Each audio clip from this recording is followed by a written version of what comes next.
Perandoria e heshtur. Si po e shtrin Kina ndikimin global pa u shpallur kurrë pushtuese. Nëse pushtimet klasike të historisë shënoheshin nga tanke, ushtri dhe flamuj të ngritur mbi territore të huaja, shekulli po dëshmon një formë krejt tjetër dominimi, ekonomik, kulturor dhe strategjik. Në këtë realitet të ri geopolitik, shumë analistë argumentojnë se Kina nuk ka nevojë të pushtojë botën ushtarakisht. Ajo po e bën këtë përmes kapitalit, infrastrukturës dhe diasporës së saj globale.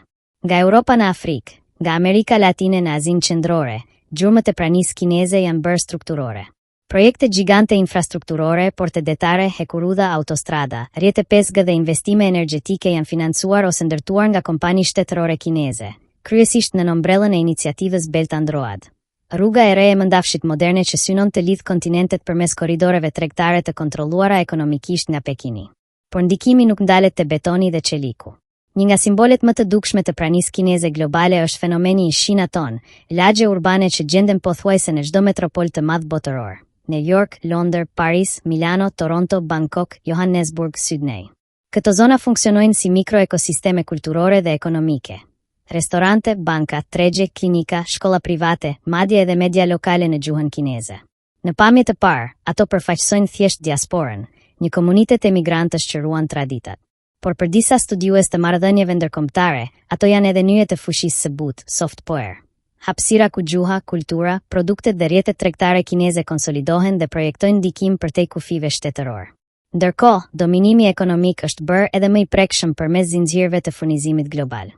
Prodhimi industrial botëror varet në shkallë të lartë nga fabrikat kineze, nga mikrochipet të tekstilet, nga pajisjet mjekësore të teknologjia e konsumit. Pandemia COVID-19 e ekspozoi këtë varësi në mënyrë dramatike, kur mungesat globale të produkteve bazë u lidhën drejt për drejt me ndërprerjet prodhuese në Kinë. Afrika ofron një tjetër shembull domethënës. Dhjetëra vende kanë borxhe të mëdha ndaj bankave kineze për projekte infrastrukturore. Kritikët e quajnë këtë diplomaci e borxhit, duke argumentuar se paaftësia për shlyerje i jep Pekinit levë strategjike mbi porte, miniera dhe korridore tregtare kyçe.